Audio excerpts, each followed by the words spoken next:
সরকারি প্রাথমিক বিদ্যালয়ের ২০২৬ শিক্ষাবর্ষের ছুটির তালিকা ও শিক্ষাপঞ্জি সংশোধন করে প্রকাশ করেছে প্রাথমিক ও গণশিক্ষা মন্ত্রণালয়। নতুন সূচি অনুযায়ী সাপ্তাহিক শুক্রবার ও শনিবার বাদে বছরে মোট ৬৭ দিন ছুটি থাকবে।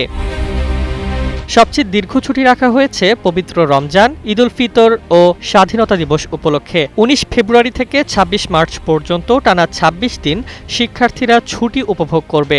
এছাড়া ঈদ উল আজহা ও গ্রীষ্মকালীন অবকাশে ২৪ মে থেকে ৪ জুন পর্যন্ত ১০ দিন এবং দুর্গাপূজায় ১৮ অক্টোবর থেকে ২২ অক্টোবর পর্যন্ত ৫ দিনের ছুটি নির্ধারণ করা হয়েছে। জীবন অবাক না করলে কে করবে? ২৮% মিল্ক ফ্যাটের অবাক করার সাথে ফ্রেশ মিল্ক পাউডার। জীবন অবাক করুক প্রতিদিন। বছরের শেষে যীশু খ্রিস্টের জন্মদিন ও শীতকালীন অবকাশে ২০ ডিসেম্বর থেকে ২৯ ডিসেম্বর পর্যন্ত ৮ দিন বন্ধ থাকবে বিদ্যালয়ে।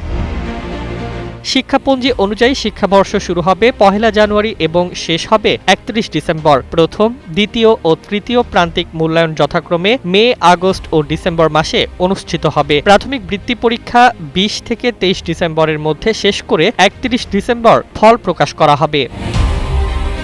বিজ্ঞাপনে নির্দেশনা দেওয়া হয়েছে, কোনো কর্মকর্তার সংবর্ধনায় বিদ্যালয়ে ছুটি দেওয়া যাবে না এবং শিক্ষার্থীদের রাস্তায় দাঁড় করানো নিষিদ্ধ। জাতীয় দিবসগুলো যথাযোগ্য মর্যাদায় উদযাপনেরও নির্দেশ দেওয়া হয়েছে। Desk report, Bangladesh bulletin.